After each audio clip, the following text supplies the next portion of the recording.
Kjörstöðum í Bretlandi var lokað rétt í þessu og á næstu mínútum kemur í ljós hver verður forsætisráðherra á næsta kjörtímabili. Búist er við stórsigri Verkamannaflokksins. Fyrirtækið Skaginn 3X á Akranesi verður tekið til gjaldþrotaskipta. Öllu starfsfólki 128 manns var sagt upp í morgun. Verkalýðsforingi segir Akurnesinga sorgmæta og hjón sem misstu vinnuna segja uppsagnirnar mikið áfall. Það er mjög alvarlegt að ekki verði gert við einu vatnslögnina til Vestmannaeyja í sumar, segir íbúi. Það er ekki rétt að tjónið falli á bæjarbúa, segir annar. Norskur dómstóll hefur dæmt mann sem særði tugi og drap 2 í miðborg Ósló fyrir 2 árum í 30 ára fangelsi. Svo þungur dómur hefur ekki fallið í Noregi áður. Makrílvertíð er hafin og útgerðir vonast til að veiða á Íslandsmiðum. Forstjóri síldarvinnslunnar harmar að strandríkin hafi ekki samið skiptingu kvóta. Ofveiði gangi ekki til lengri tíma.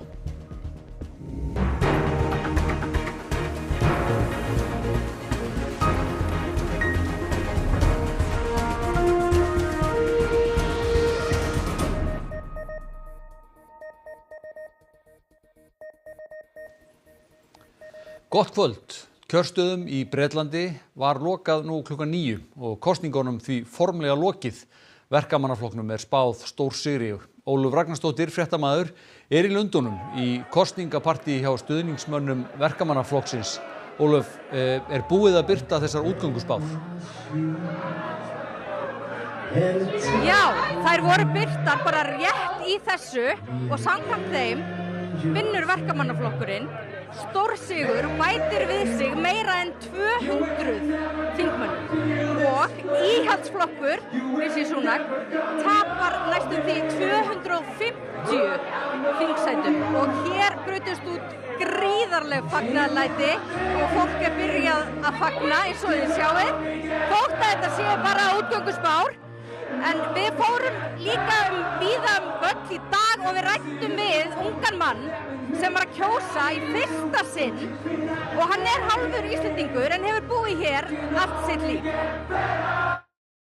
I have spent the last 70% of my life under the Tory government and I have felt the ramifications of it. It's just been a completely failing government. Rishi Sunak, our current Prime Minister, he's the man who cut taxes on champagne. I only found out about this recently. Cut taxes on champagne the same day he cut funding to rebuild schools. It just, what a legacy. What are the main issues that you care about? The primary issue I care about is the Gaza-Israel, not even conflict. I believe it is a genocide. The reason why I'm voting for the Green Party is because they are the only recognised UK political party. They're the first ones who outwardly protested it. This is your polling card. If you'd like to complete it in one of the booths opposite. Yeah. Just any kind of change would be great. I don't expect there to be a lot of change because just under Keir Starmer, the Labour Party has gone from a left-wing political party to a centrist party that dabbles in right-wing opinions. I don't want to be like, I'm a staunch Green voter, like no thought, no doubt, no question. Because as soon as you do that, you're just a Trumpy who just doesn't support Trump. Ólöf, það þó bendir á allt í þessari stundu að Keir Starmer verði næsti forsætisráðherra Bretlands og það er augljóst að Bretar eru að kalla eftir breytingum. En hvaða breytingar eru í vændum með nýrri stjórn? Það er það sem á náttúrulega eftir að koma í ljós í þessari kosningabaráttu hefur Verkamannaflokkurinn einmitt verið gagnrýndur fyrir það að vera kannski ekki að gefa allt of mikið upp það hvernig þau ætla að fara að því að breyta hlutunum eins og til dæmis að bæta efnahaginn. En það kemur allt saman í ljós og ég ætla að vona stemmingin í þessu partí sé að skila sér heim í stofu því fólki hér er allavega algjörlega himinlifandi með þessa niðurstöðu. En við höfum ekki bara rætt við kjósendur í dag, við hittum nefnilega líka formann Samfylkingarinnar, Kristrúnu Frostadóttur, og við spurðum hana af hverju hún ákvað að koma hingað. Við erum auðvitað bara að fylgjast með verkamannaflokknum, þetta systurflokkur okkar og sjá þá fara þessa leið frá stjórnarandstöðu til ríkisstjórnar og þetta hluti að ströngum undirbúningi okkar í Samfylkingunni fyrir kosningar og vorandi ríkisstjórn. Við sjáum auðvitað miklar samstíga breytingar í flokknum hjá Starmer eins og hjá okkur að fara aftur í kjarnan og fókusa á velferðina og efnahagslegt öryggi. Þannig að það er vonin okkar að við getum tekið eitthvað sem lærdum heim með okkur en líka þá lært af mistökunum sem að mögulega munu koma í ljós þegar að flokkurinn tekur við af því að þetta auðvitað lykilatriði. Hvernig þú síðan að lokum stýrir landinu, ekki bara hvernig þú vinnur kosningar.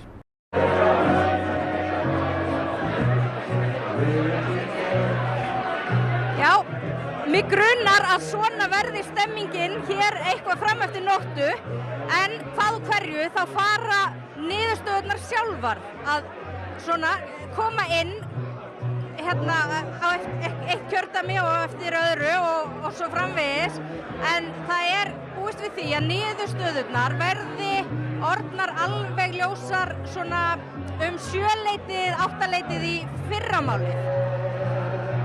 Og við Ragnar Santos, við ætlum að vera hérna áfram og við ætlum að greina ykkur frá niðurstöðunum á morgun og viðbrögðum við þeim. En nú skulum við enda þetta á að heyra í nokkrum kjósendum sem við hittum hérna bara á förnum vegi í kvöld. And so I think if you're a Labour voter, you just will assume that there'll be a huge wave of other Labour voters who are going to do the work. And I think if you're a Conservative voter, you feel like it's relatively insignificant casting a vote because you just don't think that the Conservatives are going to do very well. So my feeling is, even though it's a nice day and it's not raining, I don't think that as many people are going to turn out to vote as they think. So it will be interesting. I'm excited because there's probably going to be a change, but I didn't really know what I wanted to change. So it was kind of hope for the best. I mean. Yeah, I'm excited. I feel like, definitely change. And I feel like it's such a big year for all elections and kind of any terms. Yeah, excited for a change. I think it's very, very needed. Yeah, I definitely agree. I think it's time for a change. It was not necessarily the easiest vote. Didn't really know who to vote for, to be honest, but definitely somebody else. So I think it's all set up for a new party to establish themselves over the next 4 or 5 years in the UK. But who that might be and who the leader will be and where that candidate might come from will be interesting. Já, það er rétt að minna á að á RÚV.is fréttavakt bresku kosningarnar. Þar færir Þorgils Jónsson fréttamaður lesendum öll nýjustu tíðindi af því sem lítur út fyrir að vera stórsigur verkamannaflokksins. En að öðrum fréttum. Öllu starfsfólki fyrirtækisins Skaginn 3X á Akranesi var sagt upp í morgun. Fyrirtækið verður tekið til gjaldþrotaskipta. Hjón sem höfðu starfað þar í 10 ár segja uppsagnirnar mikið áfall. Írskir dagar á Akranesi hófust í morgun með tilheyrandi skemmtunum og skrúði, en samfélagið vaknaði upp við þungar fréttir í morgun. Fyrirtækið Skaginn 3X sem hefur sérhæft sig í framleiðslu hátæknibúnaðar fyrir fiskvinnslur lýsti yfir gjaldþroti.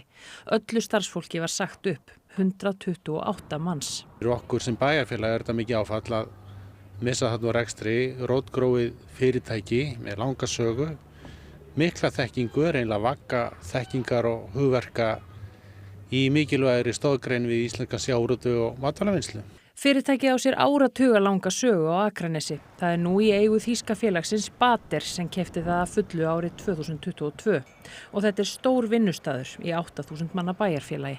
Þetta þýðir á mannamáli 2.400 manna vinnustaður væri að verða gjaldþrota í Reykjavík og ég er hræddur að það myndu margir rísa upp á afturlappirnar ef að það væri fyrirtæki í Reykjavík sem að væri með starfsmannafjölda upp á 2.400 mann sem var að missa sitt lífsviðurværi. Vilhjálmur segir þetta enn eitt höggið í röð áfalla fyrir Akranes kaupstað á undanförnum árum.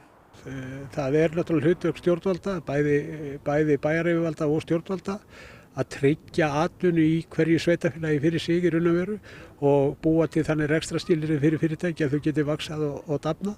Það er náttúrulega ytri aðstæður sem líkar að valda þessu, markaðsbrestur, COVID skall á, stríði í Úkraínu, háir vextir, það kom fram á fundinum hjá forstjóranum, meðal annars hátt vaxtastig er að valda því að það er að gera náttúrulega bara kaupendum erfiðara fyrir. Jónas og Brigitta störfuðu bæði hjá fyrirtækinu sem iðntæknihönnuðir. For 10 years and almost half a year, like 10 years, 6 months. This was very hard news for us to hear this morning during it's supposed to be like regular meeting for the production, but it was much harder meeting for the whole company. Þau voru ekki aðeins samstarfsfélagar, heldur eru þau líka hjón. And we have 3 kids, which ones are in school and like school, sorry. Akranes. It came into our hearts 10 years, more than 10 years ago. That's why we decided to stay here. We will try to do everything what is in our power to stay here. Hér starfa bara skagamenn, það eru 100 skagamenn af þessum 128, þannig að við höfum orðið fyrir miklu höggi og við erum sorgmætt í dag. Hezbollah-samtökin skutu 300 eldflugum og drónum að hernaðarmannvirkjum í norður Ísrael í dag og í gær. Árásirnar voru viðbrögð við drápi Ísraelsmanna á háttsettum herforingja Hezbollah í suður Líbanon. Ísraelsmenn segja loftvarnir þeirra hafa grandað hluta flaugana áður en þær lentu. Einn særðist eftir að hafa fengið í sig sprengjubrot. Hezbollah og Ísraelsmenn hafa barist nánast daglega frá því að stríðið á Gaza hófst fyrir tæpum 9 mánuðum, en spennan hefur farið vaxandi undanfarna vikur. Rýming sem Ísraelsher hefur fyrirskipað í Khan Yunis á Gaza hefur aukið enn frekar á neyð fólks þar.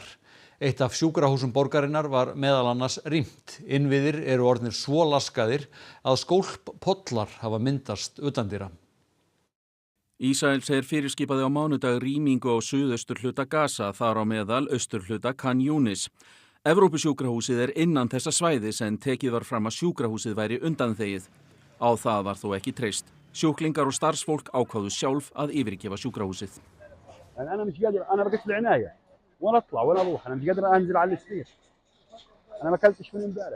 بتشوف انه ما فيش حتى سراير، ما فيش ادوات، ما فيش اي معدات، ما فيش طواقم طبيه، يعني انا اخر طبيب الان وخلال ساعه غالبا راح اخرج اشوف لي مأوى جديد يعني. Og hann sannarlega ekki einn það. Margir hafa þurft að flýja aftur og aftur. At the moment, we estimate that 9 of every 10 people in Gaza Strip have been internally displaced at least once, if not up to 10 times, unfortunately, since October. Og þeir sem eru enn í borginni búa við skelfilegar aðstæður. Flestir innviðir eru í rúst, þar á meðal skólplagnir. Það hefur þær afleiðingar að skólppollar hafa myndast víða borgina. Fyrir utan beina sýkingarhættu laða pollarnir að moskítoflugur sem bera með sér sjúkdóma. وبقح وبقرف يعني قد ما تتصور ايش بدي اقول لك مجاري ايش مجاري طبعا اختلطت الميه المجاري بميه الميه الشرب اللي بنشربها او الميه اللي احنا بنغسل منها اختلطوا مع بعض. البلد كلها معدوم المجاري فيها. كل البلاد طافه.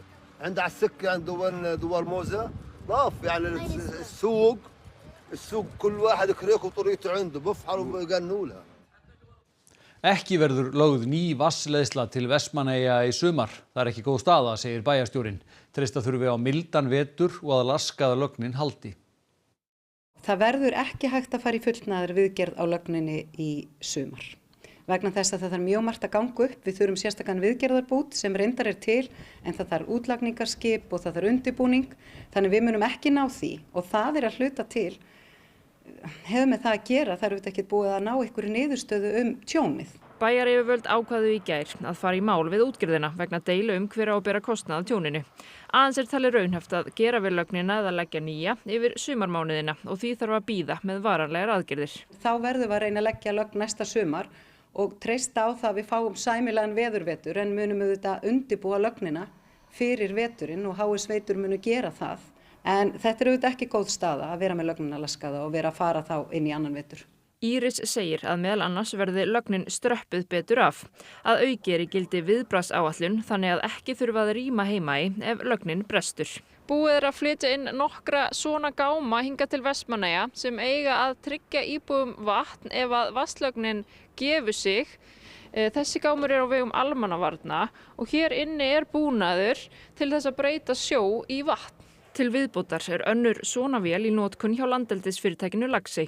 Vélarnar geta samtals framleitt 2000 tonna vatni á sólarhring sem yrði dælt inn á dreifikerfi HS Veitna. Sem á að geta haldið hlutum gangandi en það auðvitað gríðarlega skert starfsemi, bæði atvinnustarfsemi og líka bara íþrótta- og skólastarfsemi. En nóti þess að það er að halda hlutunum gangandi og svo náttúrulega bara verðum við að vona að hún fari ekki en það þyrfti þá að flytja hingað drykkjarvatn. Togari vinnslustöðvarinnar Huginn VE festi akkeri í einu vatnslögninni til Vestmannaeyja 17. nóvember. Nærri 2 vikum síðar lýstu almannavarnir yfir hættustigi í Eyjum. Þegar ljós kom að lögnin var verulega skemmd og raunverulega hætta á að hún myndi rofna alveg. Útgerðin sagði upp 2 skipstjórum eftir atvikið og bæði lögregla og rannsóknarnefnd samgönguslysa hófu sjálfstæða rannsókn. Í lok árs óskuðu Vestmannaeyjabær og HS Veitur eftir sjóprófi. Vitnaleiðslur hófust í lok janúar. Í mars viðurkenndi útgerðin bótaskyldu að 360 milljónum króna með vísan í siglingalög. Vestmannaeyjabær telur að bæturnar eigi að nema að minnstakosti 1,5 milljarði og ákvað í gær að höfða mál á hendur vinnslustöðinni, Huginn EHF og VÍS. Almannavarnastigið var fært niður á óvissustigi í maí, hálfu ári eftir atvikið.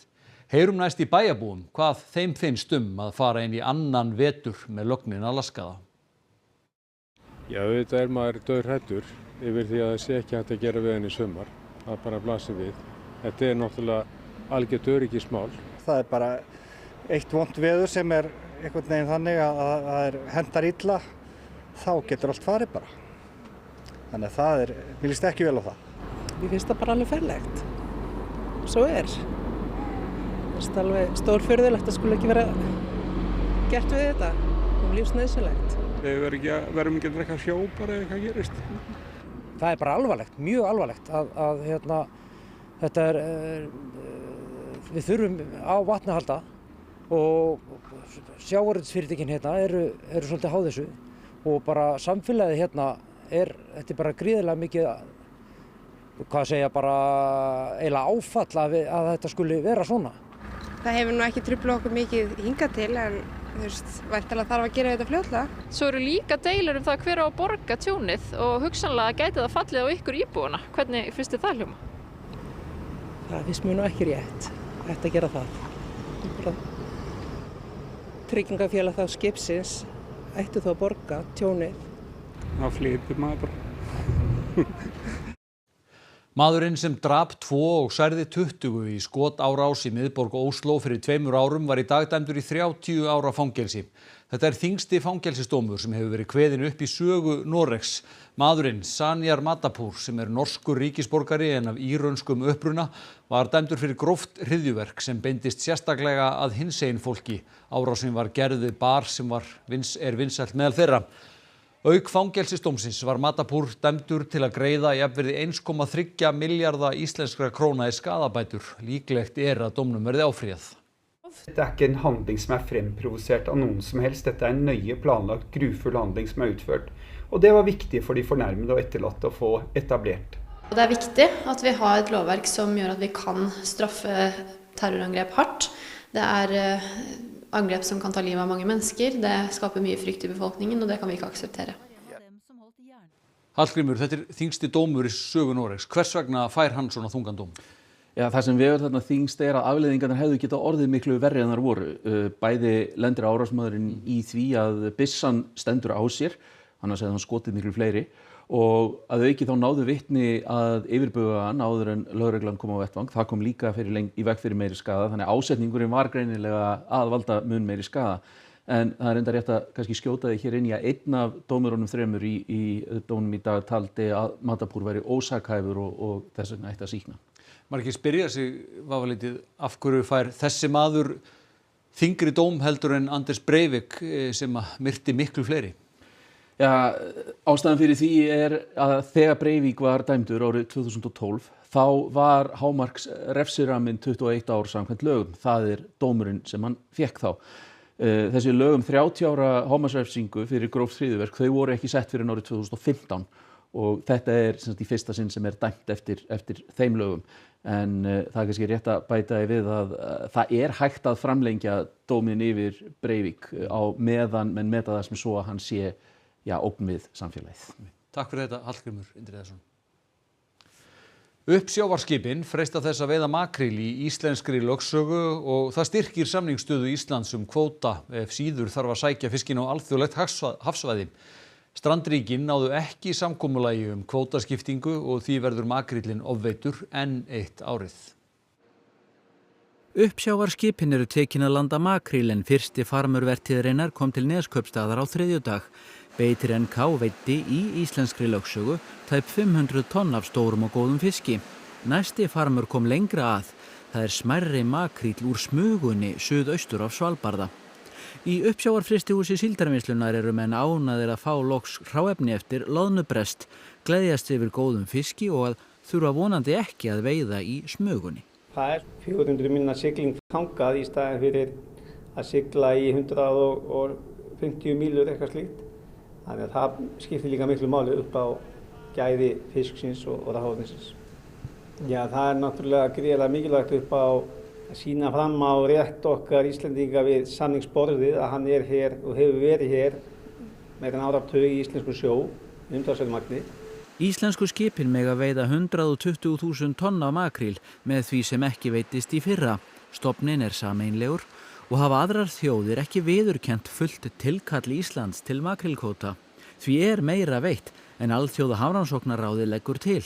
Umframveiði hefur verið 40% að meðaltali. Það auðvitað mjög mikilvægt að við náum samkomulagi okkar helstu nytjastofna því að það auðvitað ekki gott að þessu ofnýttir. Núna tóku sér saman Norðmenn, Færeyingar og Bretar og sömdu út í sínu horni og ætluðu svo að skammta hinum aðilunum einhverja dúsu til að skipta milli sín. Þannig að menn verða bara vega og meta það, hvort að það sé samningsvilji hjá þeim þjóðum að vinna með þessum hætti. Þá að veðri, norðarlega átt, 3–10 metrar á sekúndu á morgun, hvassast norðvestan til að mestu skýjað og dálítil væta af og til, bjart með köflum suðvestanlands en líkur á stöku skúrum, einkum síðdegis, hiti frá 5 stigum á norðausturlandi að 16 stigum suðvestan til. Birta Líf Kristinsdóttir fer nánar yfir horfurnar að loknum íþróttafréttum, Einar Örn Jónsson. 8 liða úrslit EM í fótbolta hefjast á morgun með 2 leikjum. Markahæstu lið mótsins mætast í fyrsta leiknum. Það verða Víkingur og KA sem leika til úrslita í bikarkeppni karla í fótbolta líkt og í fyrra. Þá hafði Víkingur betur og raunar handhafi bikarsins allt frá árinu 2019. Við erum með svona bara meistaraskilu hugafar finnst mér með eins og við höfum alltaf verið að vinna þetta. Og svo gæti farið að sleppa verði sundhluta þríþrautakeppni Ólympíuleikana. Synda á í Signu en áin enn stórmenguð af saurgerlum. Helstu atriði frétta. Verkamannaflokkurinn vinnur stórsigur í bresku þingkosningunum gangi útgönguspár eftir. Allar líkur eru á að Keir Starmer verði næsti forsætisráðherra Bretlands. Íhaldsflokkurinn geldur afhroð með verstu niðurstöðu flokksins frá lokum seinni heimsstyrjaldar. Fyrirtækið Skaginn 3X á Akranesi verður tekið til gjaldþrotaskipta. Öllu starfsfólki 128 manns var sagt upp í morgun. Verkalýðsforingi segir Akurnesinga sorgmæta og hjón sem misstu vinnuna segja uppsagnirnar mikið áfall. Það mjög alvarlegt að ekki verði gert við einu vatnslögnina til Vestmannaeyja í sumar, segir íbúi. Það ekki rétt að tjónið falli á bæjarbúa, segir annar. Makrílvertíð hafin og útgerðir vonast til að veiða á Íslandsmiðum. Forstjóri Síldarvinnslunnar harmar að strandríkin hafi ekki samið skiptingu kvóta og veiði gangi ekki til lengri tíma. Næstu fréttir verða í útvarpi klukkan 10. Á RÚV.is fréttavakt vegna bresku kosningana. Öll nýjustu tíðindi þar, en þessum fréttatíma lokið. Verið sæl.